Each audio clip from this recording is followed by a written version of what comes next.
है कि हुकूमत एनआरओ पे बज़िद है कि हमने नहीं देना और अपोजिशन इस वक्त टॉलरेंस के मोड में पोजीशन में नहीं लग रही। कुछ तनाव बढ़ता जा रहा है। कौम, मुल्क, सल्तनत, अवाम का मसला मसाइल जो है वो दब चुके हैं। ये सूरत हाल किस जानिब बढ़ रही है, आप इसको कैसे देखते हैं? देखिए, जो सूरत हाल है वो जाहिर है अच्छी जानिब तो नहीं बढ़ रही है और जो हमें नज़र आ रहा है वो यही है कि चीज़ें जो है अब जा कर के मजीद तलखियों को जन्म देंगी। जहाँ तक आवाम की आपने बात की मसलों को, तो जाहिर है जब हुकूमत ही संजीदा नहीं होगी तो आवाम कैसे संजीदा होंगे और अपोजिशन कैसे संजीदा होगी। इस वक्त जो बड़ा मसला वो ये है कि वजीर आजम अपोजिशन के साथ बैठने को तैयार नहीं है किसी भी चीज़ के ऊपर, तो उससे जाहिर है जो तलखियाँ जन्म ले रही हैं। फिर नैब को जिस तरह से पीछे लगाया गया है सिर्फ अपोजिशन के, तो उससे यही लग रहा है कि चीज़ें जो है वो बेहतरी की तरफ नहीं जा रही। मुबश्शिर साहब, ये बताएं कि जब वज़ीर आज़म आए थे इक़्तिदार में, उन्होंने खड़े होकर असम्बली के अंदर ये कहा था कि जी मैंने किसी को एनआरओ नहीं देना, और साथ ही साथ उन्होंने ये भी कहा था कि मुझे हल्के बताए जाएं जो खोल लें। अगर अपोजिशन के एतराज़ात की हम बात करें तो उनके बड़े एतराज़ात में एक एतराज़ ये था कि जी धांधली ज़्यादा इलेक्शन है, सिलेक्टेड वज़ीर आज़म है, तो वो अपोजिशन आए, बैठे और उसके ऊपर पेशरफ्त करें आगे। वज़ीर आज़म तो ये चीज़ कह चुके हैं, इस पर स्टेटमेंट दे चुके हैं। हाँ, लेकिन स्टेटमेंट देने से कुछ नहीं होता ना।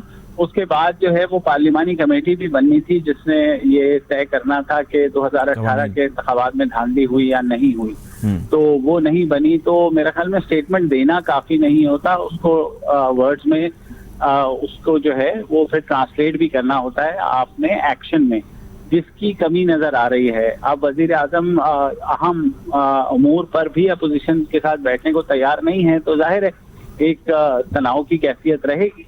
और ये तो वजीर आजम के सोचने की बात है कि अगर वो अहम जो कौमी इश्यूज हैं उस पर भी अपोजिशन के साथ नहीं बैठना चाह रहे, तो पता नहीं फिर किस चीज़ के ऊपर वो बैठना चाह रहे हैं, क्या बात करना चाह रहे हैं। तो अभी मुझे नहीं लगता कि कोई बेहतर सूरत हाल बनेगी। अब तो अपोजिशन जा रही है रैलीज के ऊपर, जाहिर है उसका कोई इतना बड़ा इम्पैक्ट नहीं होगा कि हुकूमत गिर जाएगी या कुछ होगा, लेकिन जाहिर है मुश्किलात तो पैदा होंगी। अच्छा, नवाज शरीफ साहब की सियासत के हवाले से कुछ बातचीत करते हैं। मुबश्शिर साहब, ये मुझे बताएं कि खाकान अब्बासी साहब, एहसन इकबाल साहब और कुछ सीनियर रहनुमा नून लीग के अब से तकरीबन कोई 1-1.5 महीना पहले तक वो टीवी चैनल्स पर आ रहे थे, बयानात दे रहे थे, कह रहे थे कि जी इखलाकी तौर पे नवाज शरीफ साहब को सियासत नहीं करनी चाहिए, वो तबीयत ख़राब है इसलिए वहाँ पर मौजूद हैं। आज एक हफ्ते के बाद, 1 महीने के बाद नवाज शरीफ साहब सियासत कर रहे हैं, बल्कि लीड कर रहे हैं। ये क्या बात है? खाकान अब्बासी साहब, एहसन इकबाल साहब गलत थे या नवाज शरीफ गलत हैं? ये हो क्या रहा है? एक पेज पर देखिए, कोई भी गलत नहीं था। हम लोग शायद जिस तरह से चीज़ों को देख रहे थे हम गलत थे। मुस्लिम लीग नून ने एक मुफाहमती रवैया अपनाने की कोशिश की, उन्हें लगता था कि उससे उनको रिलीफ मिल जाएगा। जब उनको इस बात का अंदाजा हो गया कि मुफाहमती अमल जो है वो काम नहीं कर रहा, तो जाहिर है वो उन्होंने दूसरा तरीका, वो बड़े मियाँ साहब एक्टिव हो गए हैं। अब वो जो भी कह लें आप, वो साबिक वजीर आजम हैं, 3 दफ़ा के वजीर आजम हैं, तो आप जो भी कर लें उनकी अपनी अहमियत तो है। अब हमारे यहाँ जो सियासी जमातें हैं उसमें सेकंड स्ट्रिंग लीडरशिप जो कुछ कह रही होती है वो उसकी अहमियत उस वक्त ख़त्म हो जाती है जब लीडर आकर के कुछ और बोल देता है। अच्छा, आज नवाज शरीफ साहब ने यह भी कहा मुबश्शिर साहब कि जो पार्टी मेरी ड्यूटी लगाएगी वो मैं करूंगा, जिस जगह पर मुझे लगाया जाएगा वो काम मैं सर अंजाम दूंगा। अब लीड कौन कर रहा है पार्टी को, इसकी क्लैरिटी नहीं हो रही। इससे पहले तो कुछ और, कल तक स्टेटमेंट चल रही थी, आज मियाँ साहब आके कह रहे हैं कि जो पार्टी ड्यूटी लगाएगी। मरियम लीड करें या मियाँ साहब लीड करें, आपको क्या लग रहा है, क्या एनालिसिस? देखिए, मियाँ साहब तो हमेशा से ही लीड कर रहे थे और शायद करते भी रहेंगे। मरियम जो सख्त गिर मौक़िफ़ रखती हैं वो अब फ्रंट फुट पे आ गई हैं, सामने आ गई हैं, जो कि पहले वो चुप थी, उनका ट्विटर भी खामोश था, लेकिन अब हमने देखा कि अचानक ही दोनों एक्टिव हुए हैं, मियाँ साहब। अच्छा, वैसे आपकी बात काट रहा हूँ, ऐसा होता क्यों है जब मियाँ साहब बाहर जाते हैं तो मरियम का ट्विटर खामोश है, स्टेटमेंट कोई नहीं आ रही, सब अच्छा है, चल रहा है और तमाम मामला ठीक जा रहे हैं, और अब जब मामला थोड़े से बिगड़ते हैं, अदालत तलब करती है, ट्विटर भी एक्टिव होता है और इन एक्शन मुस्लिम लीग नून आ जाती है, ऐसा क्यों होता है मुबश्शिर साहब? क्या आपका तज्जिया है?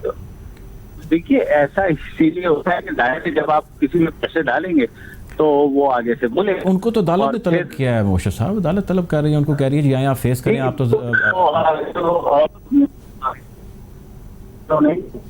लेकिन इसका मतलब है कि सही क्योंकि देखिए कुछ और भी फैक्टर्स होते हैं जो आपको भी पता है, मुझे भी पता है, जो इस सारे अमल में किरदार अदा कर रहे हैं। तो मुस्लिम लीग नून ने जो मुफाहमती रवैया अपनाया था, उसके सिले में उनको जो है नवाज शरीफ साहब बाहर चले गए। और ऐसा पाकिस्तान की तारीख में पहली दफा हुआ है कि एक कन्विक्टेड शख्स को इजाजत दी गई कि वो बाहर जाएं। अब आप कह सकते हैं कि वो इजाजत तो अदालत ने दी है, मगर अदालत कह रही है कि हमने नहीं दी वो इजाजत। उन्होंने बारहा ये स्टेटमेंट्स दे दिए हैं। तो इसका मतलब है किसी ने तो इजाजत दी है, किसी ने तो इजाजत दिलवाई है।